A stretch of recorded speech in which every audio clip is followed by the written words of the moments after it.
বাচ্চা সব তাই বাধা দিচ্ছে এরকম করে। হ্যাঁ তার বাচ্চারা অধিকার। আমি মানুষের কাছে ক্যাম্পেইন করছি কোনো অধিকার। দাদা মারছে দাদা।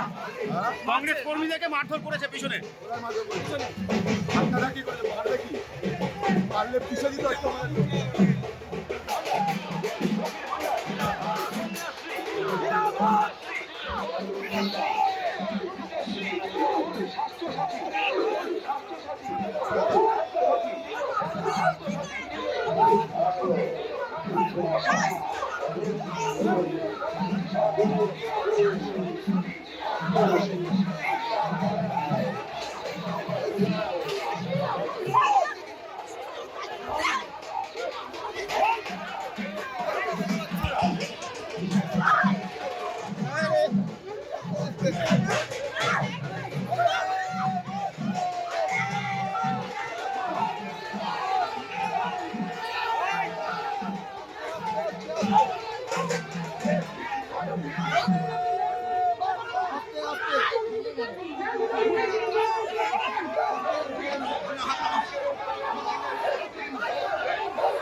স্কুলের বাচ্চা সব তাই বাধা দিচ্ছে এরকম করে।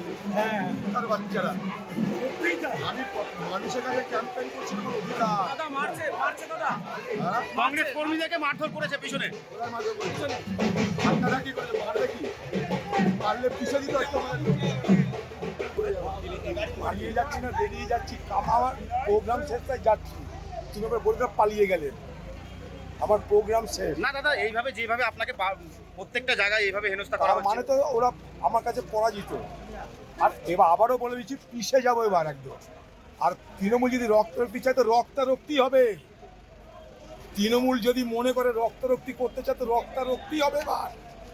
হুঁশিয়ার করে দিলাম। সেরকম কিছু নয়, এটা আমাদের পাড়া, নিজেদের ওয়ার্ড।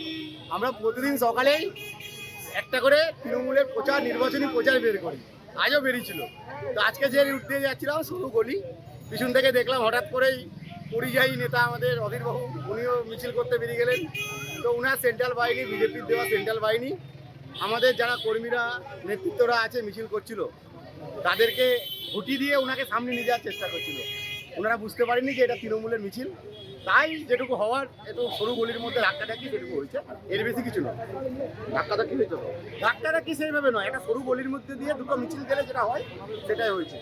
কারণ ওনাদের সেন্ট্রাল বাহিনী যেভাবে মেশিন নিয়ে, আর্মস নিয়ে আমাদের কর্মীদেরকে ভয় দেখিয়ে সামনের দিকে ওনাদের নেতাকে নিয়ে যেতে চাইছিলেন, সেখানে আমাদের একটা সুন্দর মিছিল যাচ্ছিল সাজানো গুছানো, সেই মিছিলটাকে ভেস্তে দেওয়ার জন্য। তো সেই জন্য একটা প্রতিরোধ যেমন সরু গলির মধ্যে গেলে হয় সেটাই হচ্ছে।